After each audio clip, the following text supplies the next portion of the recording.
Welcome to a football show, Thursday edition. His name is Zach. My name is Braden. Come on in. The waters are warm. It's the holiday season. Bowl season's here. The Titans are going to try to attempt to play a football game over the weekend against the Los Angeles Chargers, which I think, Zach, is great news that they're not the San Diego Chargers anymore for Tennessee Titans fans, not fared too well out there in San Diego. Let's see if they can change that up against Los Angeles, of course. Well, I've heard that at Titans Film Room is 1-0 when he attends LA-based Titans games, and he's going to be there this weekend. Which would have been, of course, the Rams game, which also the Titans had no chance to win at all last year, and then went out there and whipped that ass. So we're going to try to explain. Zach, look, we've got a lot to do today on the show. I'm going to make some statements about Mike Leach and his influence on the game that I don't think you've heard anywhere else. So we're going to try to work through that. Of course, we've got some bowl game stuff as bowl season is here, but mostly we're going to focus on the Titans and Chargers. Of course, we're brought to you by the Kingston Group and the Pharmacy. We'll tell you more about them in just a second as well. But I just want to get your first thoughts here. Just initial confidence meter, Zach Lyons' confidence meter heading into the weekend for the Tennessee Titans. Oh, man. I don't know. It's just... It's a difficult place to be in right now if you're a Titans fan. I have an article coming out later Thursday afternoon surrounding Denico Autry's presence. But if he's available to go, I think they have a much better shot. Specifically, we'll get into it, but like confidence meter, I'm like at a 5. Okay, that's not particularly great, but again, the Titans haven't been particularly great. 3 straight losses. The last 2 by a combined 39 points. So they're kind of not particularly a good team. So a lot of stuff to get to. Of course, the Chargers coming off arguably their best performance, completely shutting down Miami last week. So we'll dive into the matchups. What, if anything, can the Titans offensive line do? I can't wait for your Sunday tweets about Dennis Daly. It's going to be brutal this weekend against Bosa and or Mac. We'll see.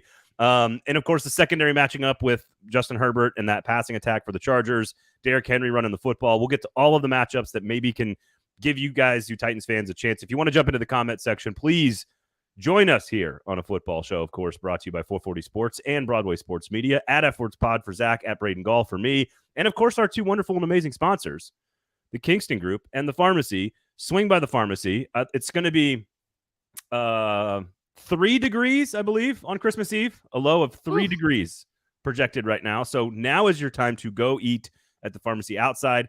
They do have indoor seating as well. So in case you need to get out of the house over the course of the next week and you want a great burger, a great beer, and a great brat and some tots and the best mustard in the world, go to the Pharmacy. Check it out.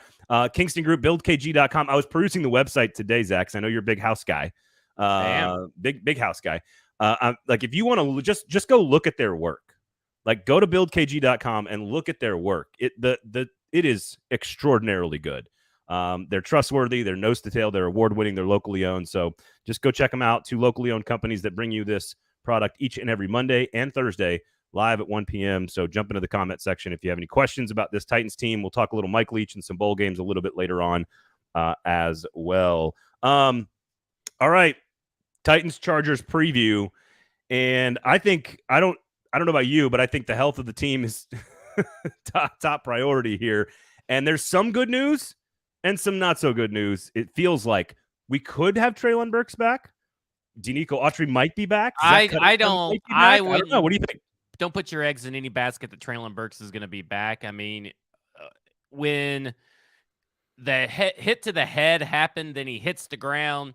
You're talking about, first off, a full-on human being launching himself into your head at like 19 miles per hour. And then you fall to the ground just as quick as you can. Head bounces off the turf. You black out and or your body seizes up. We don't really know the extent of what actually happened after he hit the ground. It was going to be 2 weeks. It'd be a downright a miracle for him to have come back this week, in my opinion. And I know people are clamoring for Treylon Burks to come back. I mean, obviously the offense is better with him than without him. But I do like that the Titans actually care about the health of their players. Maybe they care too much, but considering that the NFL has a certain kind of concussion protocol, it's not really the Titans are slow playing it. It's the fact that someone on the medical staff here or there does not think that he is mentally ready. Am I just making this up in my head that I feel like the Titans this year have had more of these issues than we've seen in the last couple of seasons? Because I feel like you've had to repeat the limited participation, full participation, clear protocol like structure. I feel like you've had to repeat that on the show like 5 times. This is probably, I would say, the most concussions that I can remember. At least they're the most impactful or the most impactful players with concussions. Yeah, and of course, he did not practice on Wednesday, so they Trey Avery did. So that should tell you right there that it's probably not going to happen for Treylon Burks this week. But Denico Autry is out there practicing, and that is a huge potential boost to this defense. So is it as simple as, and I know we're going to get into all the details here, but like Derrick Henry has to be freakish, and the running game has to be freakish against the defense that has been terrible against the run, one of the 5 worst defenses in the NFL. And then Denico Autry just has to play like a superhuman. Like, are those the 2 most important pieces here? Well, I think the most important thing is that Denico Autry being back is massive. I mean, I don't think people really understand that's not only just massive for the passing offense and the pressure and all that stats. It's just that these last 3 games have been insanely bad for the defense. And I'll give you a little clip. It's a free article anyway, so it doesn't really matter if I give you a little preview of the Titans defense with Denico Autry and without Denico Autry. And it's kind of insane because it's, like I said, the run defense goes from a top 8 unit, goes from the number 1 rush defense in the NFL to a top 8. So it's actually 8th in the NFL currently the last 3 games, which is insane to think about because you really don't notice the difference. But apparently there is a big difference without Denico Autry, just specifically in the run game. Then you're talking about overall EPA per play. They were 12th with Autry, 31st without Autry. Overall success rate, they were 3rd with Autry, 25th without Autry. In pass EPA allowed per play, 12th with Autry. Without Autry, they're 32nd. Pass success rate allowed, 9th, 31st. Rush EPA, like I said, 2nd to 7th. 1st to 8th in rush success rate. Pressures per game, Braden. Pressures per game with Denico Autry, 22.8. Without Denico Autry, 12. Points per game. Points allowed per game. With Autry, 18.5. Without Autry, 30.3. And yards allowed per game, 349 yards allowed per game with Autry, 418 without Autry. It is utterly ridiculous how much he means for this team. And that shows me right there is that the depth is not good enough when you have Denico Autry out and Harold Landry out. But obviously, they're one player away from being a shitty ass pass rushing, pass defending, run defending team.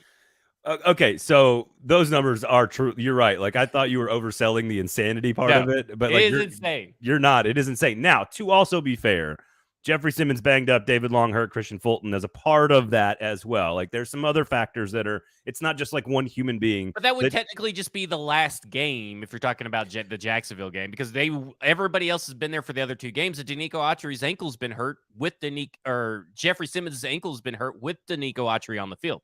Right. What I'm trying to say, true. I just mean there's some other tiny ripple effects that kind of have also taken place. You also have played in the Eagles' case. You played the team with at the time had the best record in the NFL. He throws for 380 yards or whatever, and obviously the Jags at home is a very different situation. But it does have a compounding effect when you continue to lose all these pieces.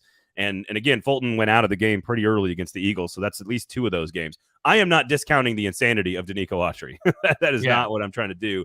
I'm just adding a little context to it because 23 pressures to 12 pressures per game from one human being is absurd. That is an absurd statistic.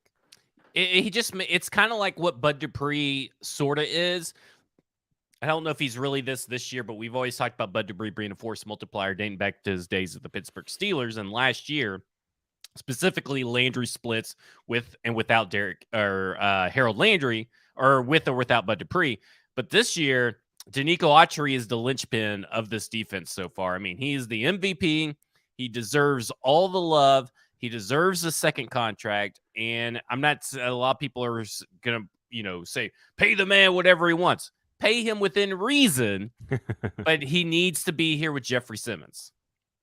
Man, I mean, I think we all agree that Denico Autry is incredibly valuable, but those numbers are insane. And I think I don't want to boil an entire matchup because the NFL is a funny place. It's a funny game. It's a funny sport. Crazy shit happens. It's weird.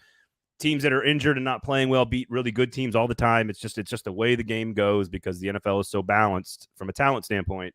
But it does feel kind of like, well, if Denico Autry can't go, although it looks like he's going to, but if he can't go, you just sort of go, I'm not sure the Titans can go out there and win. Like, unless they get something special from Derrick Henry where they get up early and can control the game and dictate the pace and do all the things that Mike Vrabel wants to do stylistically. Styles make fights here, right? I don't know how they don't have the personnel in the secondary to match up with Mike Williams, who is now back playing well. Keenan Allen's had 4 straight games of being really, really good. Austin Eckler's all over the field. They don't have David Long would be really important piece this week. Yeah, it would feel like he's not going to be a factor. Even if Zach Cunningham comes back, he doesn't do any of the things you need against the Chargers. He can help out with Austin Eckler and Justin Jackson. Specifically, Austin Eckler gets all of his passes not really down the field running routes. He gets them behind the line of scrimmage, so he could technically help with that. You think you think he can cover Austin Eckler in space? I think that it depends on how they have him starting out. Obviously, if it's like a 10-yard gap between Austin Eckler and Zach Cunningham, then no. But if they have Zach Cunningham up near around the line of scrimmage and shadowing him, then it's going to at least cause Austin Eckler to pause, right? Okay. And I'm not saying that he's going to tackle him 10 times out of 10. I would say maybe like 4 times out of 10, but maybe he could slow him down for someone else to come in and tackle him. And specifically, Justin Jackson got a lot of play on the Monday Night Football game. Was it Monday night or Sunday night? Monday night, yeah. Monday Night Football game. Through in between the tackles and everything. And I think here's the thing about this game. The Titans love stopping the run. They are elite at stopping the run, no matter who is on the field for this team. The Chargers don't give a flying fuck about running the ball. I knew you were going to go there. They literally do not care about running the ball at all. They are 31st in rushing attempts in the NFL. They do not care. So it really doesn't matter if Zach Cunningham's back or not. It only matters if Denico Autry's back because Denico Autry generates pressure, and that is how you beat Justin Herbert. And let me say something about these offenses and these defenses. They are horrendous second-half offenses, both of them. But the difference between the Titans and their shitty-ass offense and the Chargers and their shitty-ass second-half offense is that the Chargers have only had 4 games where both Mike Williams and Keenan Allen have been healthy and finished a game. So those numbers are inflated. Those numbers really don't matter. What matters is how this defense plays, and the only way to stop the Chargers offense is going to be pressuring and crushing Justin Herbert every chance that you get. You got to get him off the spot. And even then, he's pretty good on the move. Yeah, he had 150 yards out of the pocket last week, throwing the ball, not rushing. Because again, if you're going to look at matchups on both sides of the ball for the Titans and just say, what are you most concerned about? It starts with the Titans offensive line against the Chargers pass rush. And so that's number one. You just go, okay, that's concerning. So far, Joey Bosa has not had his activation off IR 21-day practice window opened up, to my knowledge. But it's supposed to happen this week. So we'll see. I guess they kind of thought it may. They haven't decided yet. But the longer they wait, the more likely it's not. Do you think Dennis Daly's just got a notification turned on for the Chargers injury update? Just please God, don't. Well, I would say that he probably has his notifications blocked, but we know he can't block anything. That was nice. Nice. You can take the rest of the show off. It's fine. But so that's the matchup. The pass rush for the Chargers. It's the same for both sides, right? It's the pass rush of the Titans and the pass rush of the Chargers, or because the Chargers offensive line is similarly really bad, just as much as the Titans. What I was going to say is that matchup versus, because what we've seen the last couple of weeks are when you get a very talented quarterback going down the field, this secondary without Christian Fulton, and at times Hooker's kind of been in and out of the lineup, but that's all they've got really is Kevin Byard in the back there right now.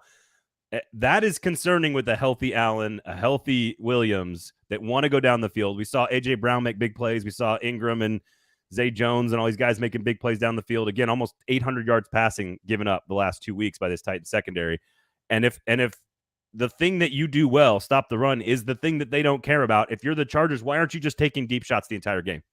Like, why aren't you just I mean, I know Eckler catches like 90-plus passes around the line of scrimmage, and they like the short passing game. But why not take advantage of the weaknesses right now down the field for the Titans, or over the middle in particular? Well, I mean, you got 6'4" Mike Williams versus the no cornerbacks that are above 5'11". Hooray. Yeah, I mean, this is utterly a ridiculous mismatch. This is where, having a first-round pick that would have been healthy, like Caleb Farley, that actually knew how to play the game of football, would come in handy. But unfortunately, the Titans have no tall corners whatsoever. I think Lonnie Johnson, they just activated his 21-day practice window, which means that they only have one IR spot left among David Long, Kyle Phillips, and Elijah Molden. They only bring one of those people back if they fully activate both those guys, Zach Cunningham and Lonnie Johnson. And Long won't be back until the final game of the season, right? He can't come back until week 18. But to be honest, his last hamstring injury took him out for 6 weeks. So he's probably not coming back. I would think that Kyle Phillips, out of the three of them, probably has the best shot at coming back. But here's the thing. The Titans are in a situation where they're going to have to, and we'll get into it way, way later, but Lonnie Johnson is their longest, biggest corner, and he is 6'2". They have a size issue. Now, what they do to compensate for that size issue is play a lot of zone. The problem is now you're going to have Trey Avery, Roger McCreary, Terrence Mitchell, Kevin Byard, Andrew Adams, and Amani Hooker trying to play zone. And there's nobody that can – you're going to have to congest the passing lanes. And I still don't think it's going to help because Justin Herbert can throw basically one of the tightest window throws you'll ever see outside of maybe Patrick Mahomes. And these guys are just big. They're all on the same page. They play a lot of backyard football, kind of like similar to the Chiefs. And it's going to be hard. This game comes down to whoever is leading at halftime. If they are leading by 10 points or more, they're winning the game. It's over. Again, the Titans dead last in the NFL, 5.4 points per game in the second half. So if you have a one-touchdown lead going into the second half against the Titans, you don't have to score any points. Yeah, you can win the game. Although they did, again, as we said on Monday, offensive explosion with 8 points in the second half. Right now, the Titans are only averaging 4.7 points per game on the road as an offense in the second half. Now, the Chargers are giving up a ton at home in the second half at 13.5 points per game at home. The other thing is that at home, the Chargers are actually only scoring 6.3 points per game. Like, this is a terrible second half game. It's almost like, please end it and put us out of our misery. What's the phrase? The immovable object versus the unstoppable force? Yeah, pretty much. It's the opposite of all of that. Yeah, it's the movable object versus the stoppable force. It's very movable and very stoppable. So, there is, like, if you want to just scale back and say, all right, NFL football is crazy. Derrick Henry could absolutely have a monster day against a terrible rush defense that may not have Joey Bosa back, let's say. And they could just have a field day running the football, take control of the game early, and then just kind of see how they can hold on for dear life. And maybe Herbert doesn't make enough big throws in the second half. Like, you can conceivably make up that formula pretty easily. The confidence level that I have that the offensive line is going to create opportunities, although they did a good job against Jacksonville in the first half last week. This team has been very good coming out with this first 15, 20, 25 plays scripted in the first half, the first few drives. They were very good last week. They've been good most of the season. So I think they'll come out and have a pretty good game plan. I could see them scoring on a couple of drives in the first quarter. The key is going to be, how does it look? How does it happen? Is it all Derrick Henry? Are they running the football? Can they stick with it? And then is Denico Autry healthy on the defense? I don't know what else to add about Autry, the Autry story. To me, he's the biggest part of the entire game. Yeah, he's the biggest news story heading into this game. I think one of the biggest things that we have to take into consideration is that the Titans defense has to buy the Titans offense a lot of breathing room and a lot of flexibility, because this is one of the worst rush defenses outside of maybe the Texans in the NFL. And you have Derrick Henry. And we saw that Derrick Henry versus the Jaguars was working. And the Jaguars are a very bad run defense. And it was working. But the problem is a mixture of the defense couldn't stop anybody. And the game got out of hand. So Todd Downing felt he had a panic attack and felt that he couldn't ever run the ball ever again because, he thinks really weirdly. So you're going to have to make sure that if you're heading into halftime and is like a 3-point game and the Chargers get the ball in the second half, the Titans defense has to stop them right there, or this team is going to start panicking and get away from the run. Yeah, because we know what it's going to look like coming out of the halftime break. Right. At least we know what it's going to look like. I do find I can see the Titans offense having a couple of really nice drives. Derrick Henry finding some room to operate. They try to. I also want to see how creative can you get to sort of avoid the Dennis Daly problem, whether that's just rolling to the right, rolling to Tannehill's right, screen pass, just something to get the ball out of his hand quickly. I could see some success there. The key is on the other side, which normally we've not ever been concerned about with this defense, but because of the injuries, all I see is Evan Ingram running wide open through the field, in the middle of the field in particular, on a lot of short passing routes and crossing routes, dig routes, angle routes. Like they're going to use Eckler on that angle route that goes right into the middle linebacker. And I don't know if the Titans have an answer for that. I don't know. They can go down the field if they want to, because I think they've got the size advantage, as you said. But I also think they can attack the middle of the field, and then you're asking Byard and or Hooker to come up and make a lot of open field tackles and limit the yards after catch. They'll do what I would be if I was the offensive coordinator for the Chargers. I would be getting them to come up and basically throwing short passes to Austin Eckler for chunk yards, going to Gerald Everett for chunk yards, and then I would suddenly start taking my deep shots with Mike Williams down the field and with Josh Palmer down the field, and let Keenan Allen also feast underneath, and you basically just keep doing it in a circle, right? Yep. There is Shane Bowen and Mike Vrabel, because this to me is one of the biggest mismatches now, because of no Christian Fulton, no David Long, no Denico Autry. This is one of the biggest defensive mismatches that we've seen in a while for this defense, that Shane Bowen and Mike Vrabel, if they hold them to some miraculous 20-point game, they've done coach of the year, game of the year, game plan of the year situation. Well, and it's funny, like you say, we haven't seen that in a while. And I'm like, well, but 2 weeks ago, it was A.J. Brown, Devonta Smith, and Miles Sanders. And, now Joe Burrow in Cincinnati did not have Jamar Chase or Joe Mixon in that game. And I don't consider those guys really mismatches for this defense, because, you got David Long to be able to take out your tight end if you wanted to. The problem is they just didn't play well. I don't think it was the mismatches. I think that Christian Fulton didn't play his best game. He got bullied when he usually is the one bullying, and then he goes out, and then you have Trey Avery trying to cover him. To me, I think this is the biggest mismatches for what they are fielding right now. This is the biggest mismatch. I got you. It became a big mismatch in the Eagles game. Right. I see what you're saying, and that makes sense. Chargers by 30 by D. Good. Stoney Keeley, Justin Herbert over under 500 yards. I'll take the under on both of those, because I think Vrabel and Bowen will have some sort of plan. But my confidence level is probably at a 4 here. If yours is a 5, but I keep going back to the NFL's weird. They had lost 8 consecutive games in San Diego, including a playoff game. They just had, for whatever reason, they could not go down to San Diego and win.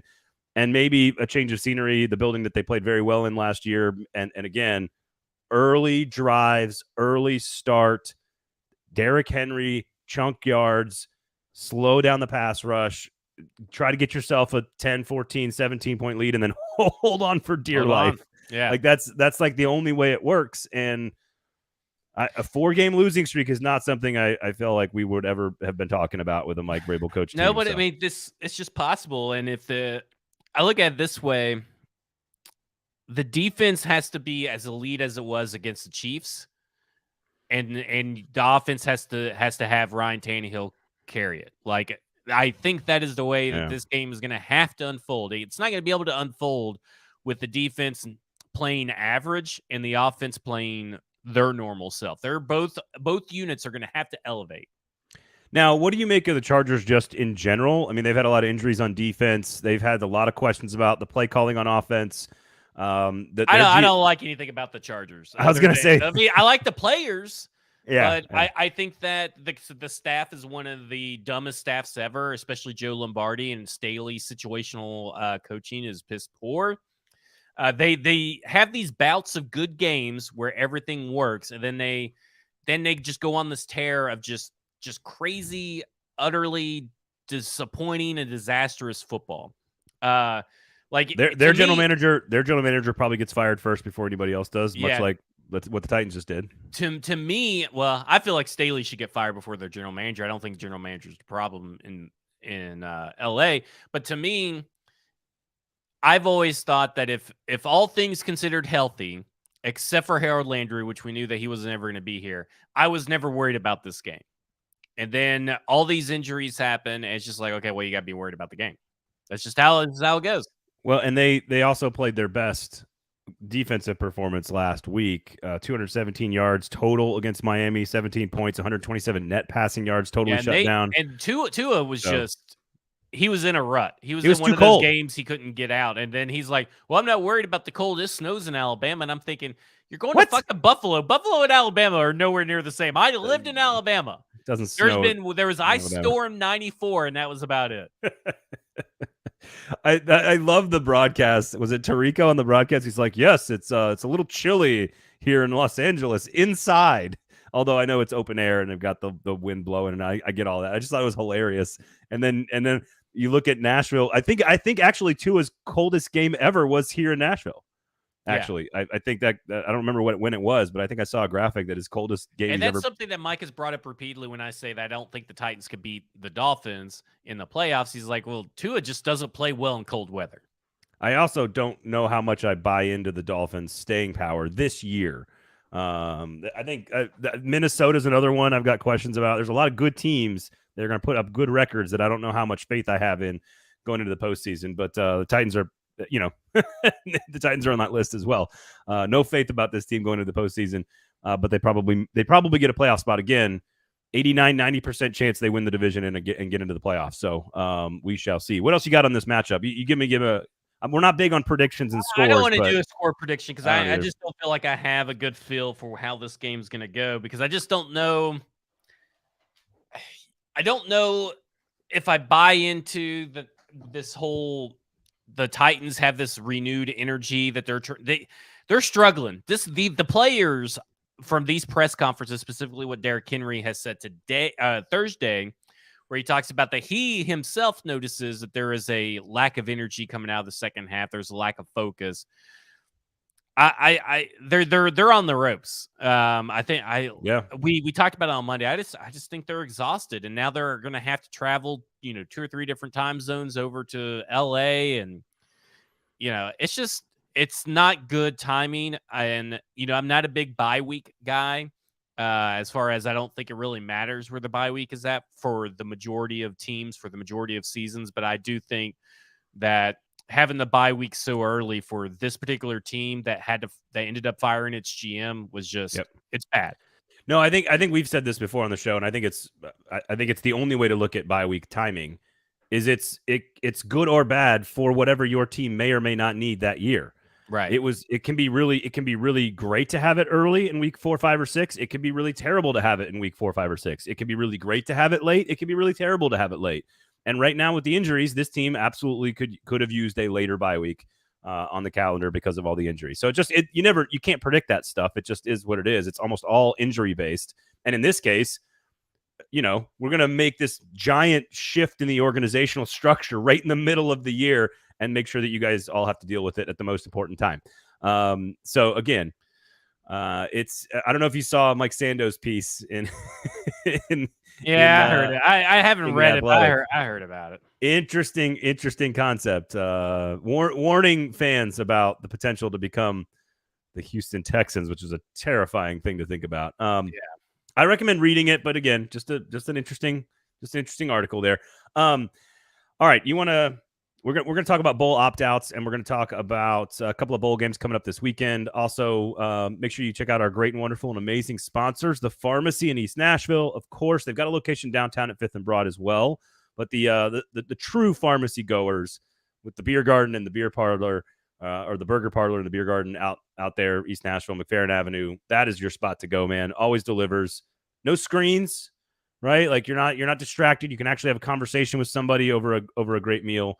So make sure you check out the Pharmacy, the brats, the beers, the tots, the burgers, the ambiance even, and the swag. Actually, the shirts are pretty cool. So Yep.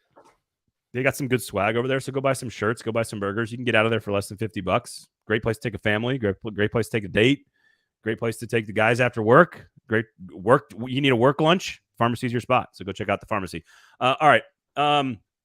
You got anything else on the game? We're going to talk Mike Leach here. So let's talk Mike Leach, because you sent a text because we ended the show on Monday, and that's when things took a real big turn for the worse for Mike Leach, and he's obviously no longer with us. But you said, and I thought this is interesting, not that I necessarily disagree, but it's not anything I've ever heard of. But you said in the text this morning, he is the most influential mind in football at all levels. And I thought that was super interesting, because to me, I'm thinking, well, what's the real influence that he has in the NFL? Because I'm thinking, is it more influential than Mike Shanahan or the Shanahan offense? Is it more influential than Bill Walsh? Is it more influential than Don Coryell? So, in my mind, I'm thinking, man, that's a big thing to say. And I want to hear where this all comes from, and then we'll tie it into a Titans player that you want to talk about. Yes. So I think, and I think it starts with, and maybe it needs to be bracketed with, like, of our generation, the last 25 years, let's say, which again, 3 decades is still a long time. But I don't think, while Air Coryell in the 70s, late 70s, early 80s with the Chargers and Dan Fouts was really, really special and revolutionary. There's no question about that. The West Coast offense with Bill Walsh in the 80s, certainly very. The air raid is such a different offense. Now, shotgun 4 wide, yes, that's Air Coryell. But to completely avoid all rushing of the football and just sort of the way the air raid is designed, which is like maybe 12 plays, maybe 4 or 5 pass patterns, it is about simplicity and repetition. It is about run to space, fine grass, and intuition. It's about quick processing. But it's the air raid offense is exclusively Mike Leach, and you can track. And so the reason my statement really is Mike Leach is the most influential mind of our generation across all levels of the entire sport, because everybody now is doing something that comes from the air raid, that has its roots in the air raid offense.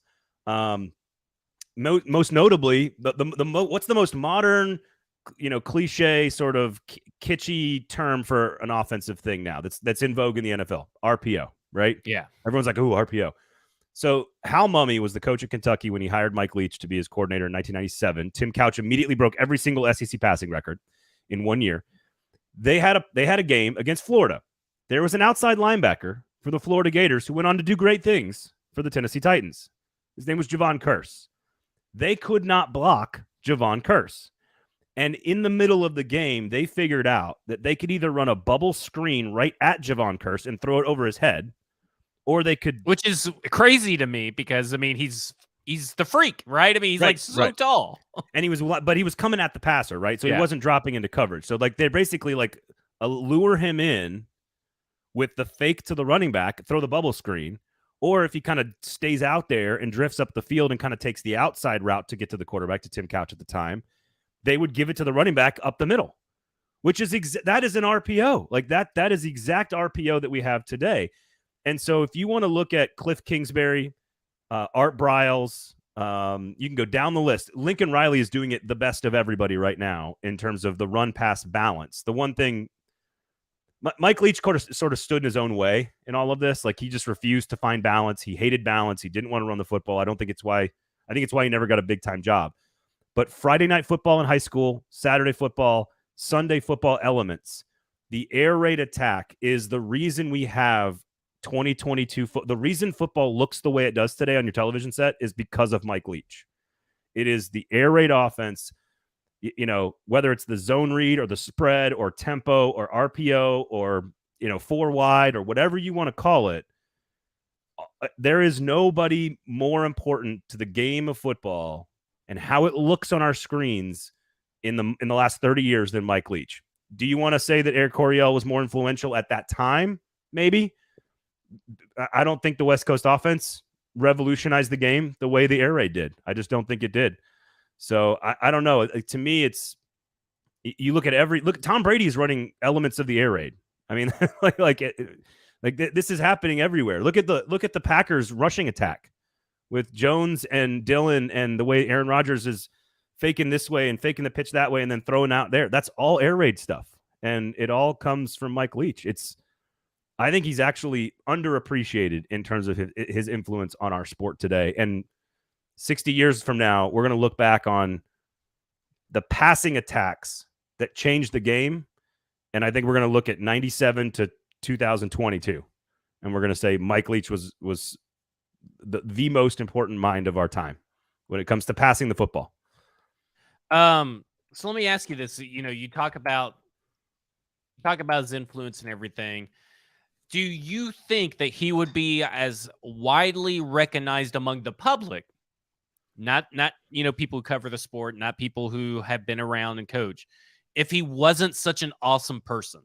Like the mascot fight. Like, he spends 3 minutes discussing how all the Pac-12 mascots, would win. And then there's his book, By the Sword. Am I getting that right? Swing the sword. Swing the sword. Yeah. Then you have, just all the stories. There's an ESPN story and, all this stuff. Do you think that because I felt like when he died, a lot of people that normally would probably just pass over the story on my timeline, there was a lot of outpouring of sympathy and sadness and fond memories and clips and this and that. It seems like he had a lot wider reach than most normal college coaches would have. It's because he actually was a human being who talked, about whatever he wanted to. I had a chance to work with him a couple times, do a couple shows with him. It's very hard to do a sports talk show with Mike Leach. If the show is supposed to be about football, it's very hard to keep him on topic. He had a huge influence on my career because in 05, 06, 07, my first job out of college, he would give us 27-minute interviews. He would be like, "Hey, I was studying this Amazon surfing contest where there's a fish that swims up your penis, and they had to wear these special shorts." And we're like, "We just asked you who was going to start at quarterback against Baylor." And he's talking about track meets in Montana where people are burying dead bodies, and it's just the most bizarre stuff. And so I think that is part of the coverage of it all, right? Like, his personality is so large, and I think you're right. Maybe he doesn't get as much credit or love if he doesn't have this larger than life personality. But here's what I would say to that. The only reason he's the guy that came up with the air raid is because his mind works like that. Only the guy who is that smart. He was just a student at BYU. He didn't play football. He was just studying Lavelle Edwards running 4 wide shotgun with Steve Young and Ty Detmer and just figured out the air raid. And he's not a perfect guy. He's that insatiable curiosity and that stubbornness. He's a hard ass football coach. People don't realize that about him. He can be very insensitive because he just doesn't have a filter. Right.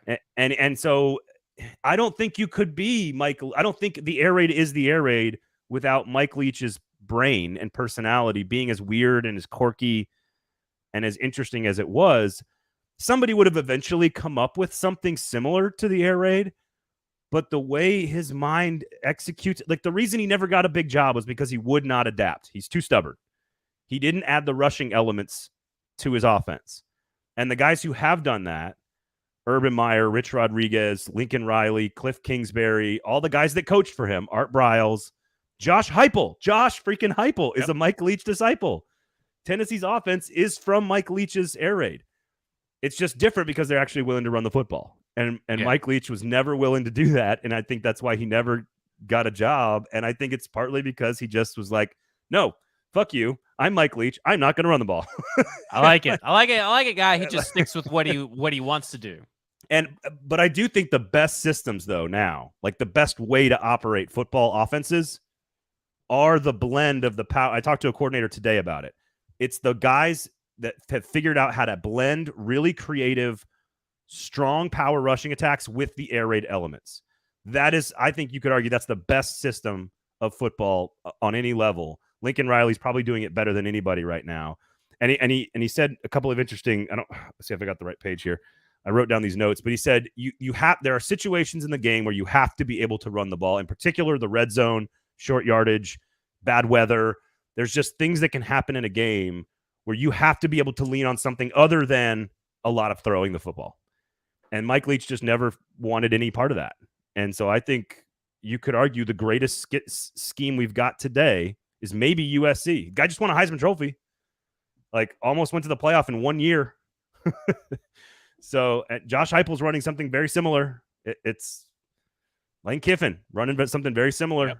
Like it's not all that different from Mike Leach's air raid. It's just adding the rushing attack to it. And if you want to talk Titans in the future, I think you got to look at like what people like USC are doing and find that blend of spread offense, throw the football, but with the power rushing attack.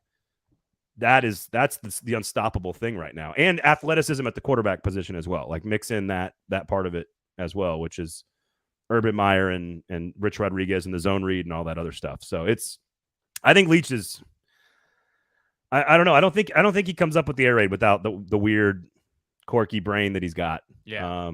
Just wicked smart dude and complicated guy, but I think is overall you can't tell the story of football without a big chapter of that's dedicated to Mike Leach.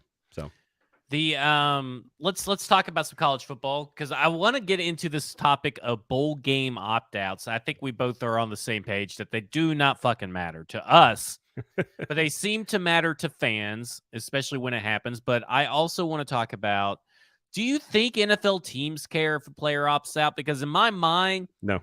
And here's where the big, if you want further proof, John Mechie in the SEC championship game, Jameson Williams in the college football playoff game, both get injured, both see their draft stock just drop.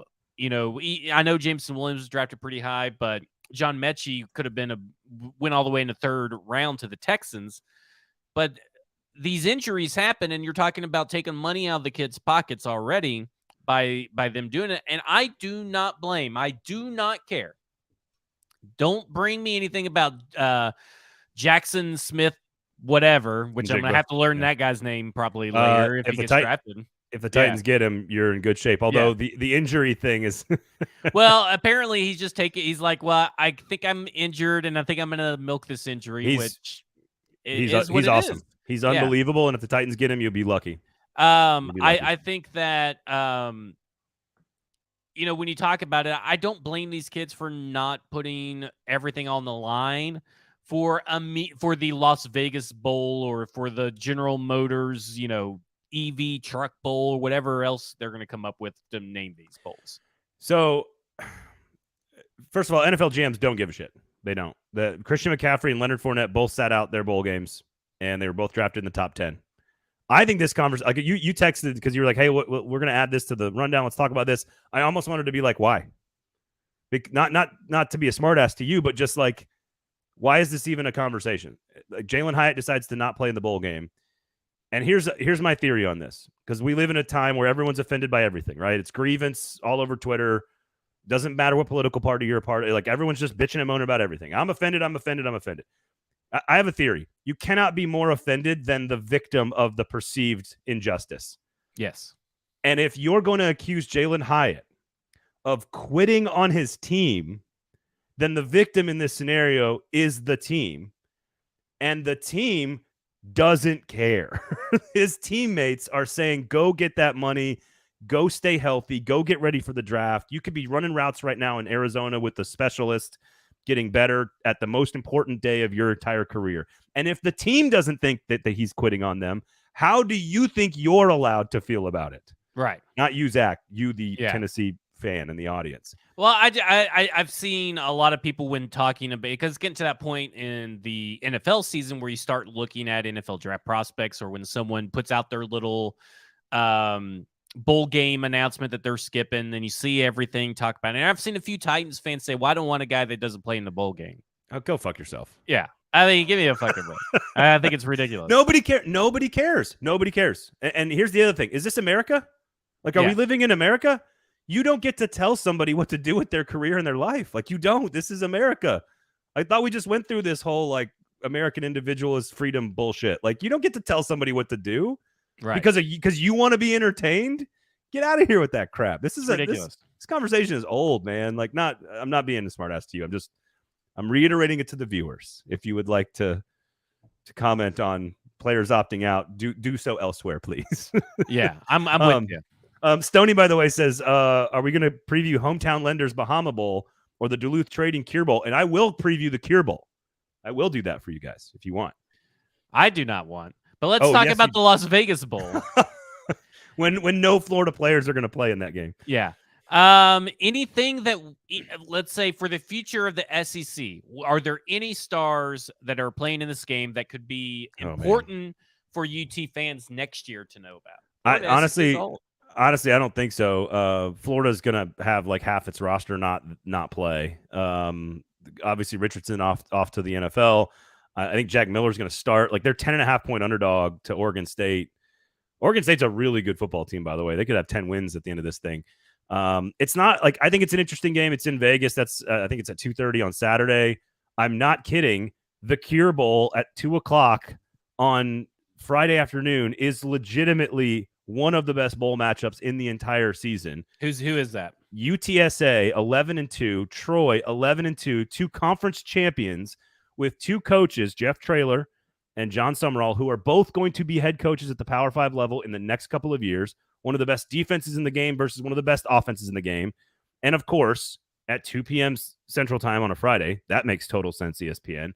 I'm telling you, that's one of the best games you're going to find the entire bowl season. So don't joke about the Cure Bowl this year. It's actually a very, very good football game. Yeah, Stoney, don't joke about the Cure Bowl. Come on, Stoney. I think the other one, keep an eye on. This is the most bowl game thing ever. Cincinnati and Louisville are going to play at Fenway Park. Cincinnati just took Louisville's head coach, and they're going to be on the same sideline. I like it. Is that not the most bowl game thing you've ever heard of in your entire life?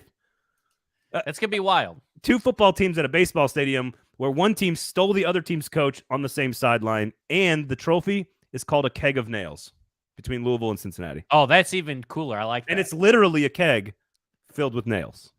Literally a keg filled with nails. I'm not kidding. I'm not kidding. I don't think there's much else. That's about it for bowl games, right? Yeah, SMU BYU is pretty interesting. I like that. Good uniform game, red and the white. That's cool. Otherwise, we'll be back on Monday. So I think Washington State, Fresno State's kind of interesting. But really, I'm going to do everything I can to sell you on the Cure Bowl, Zach. Like, that's what time is it on Saturday? I'll be in Memphis. 2 o'clock on a Friday.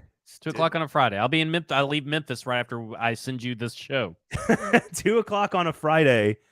It's perfect. Metro schools are out. If you want to indoctrinate your child into Group of 5 football, UTSA and Troy, it's a fantastic football. It's truly a really good. I'm trying my best here, Zach.